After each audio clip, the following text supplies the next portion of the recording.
Bonjour à tous et merci de choisir France 24 pour vous informer. À la une donc de l'actualité de ce samedi, la guerre au Proche-Orient. Israël poursuit sa campagne intense sur Khan Younes, principale ville du sud de la bande de Gaza.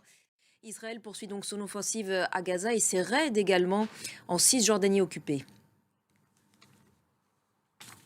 Bonjour. Oui, c'est notamment autour de la ville de Khan Younes que les combats ont lieu à Gaza.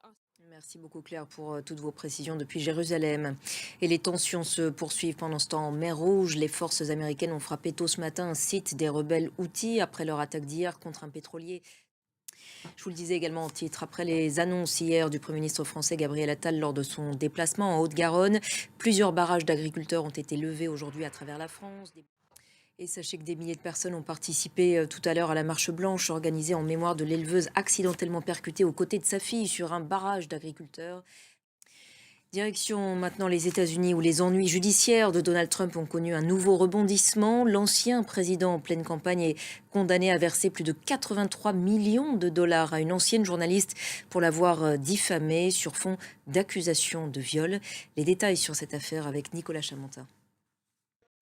Au Mexique, maintenant 9 ans après la disparition de 43 étudiants d'Ayotzinapa dans l'état de Guerrero, plusieurs milliers de personnes ont manifesté dans les rues de Mexico pour réclamer justice. Retour sur cette affaire avec Noémie Roche.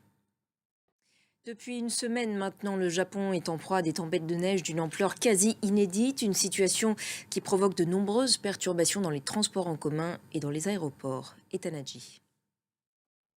Allez, du sport à présent avec tout d'abord du tennis. C'est le nouveau sacre de la Biélorusse Aryna Sabalenka, numéro 2 mondial à l'Open d'Australie. Et puis suite de la Coupe d'Afrique des Nations avec le début des huitièmes de finale ce samedi. Et c'est la fin de cette édition. Merci à vous tous de l'avoir suivi. L'actualité continue sur notre antenne. Restez avec nous.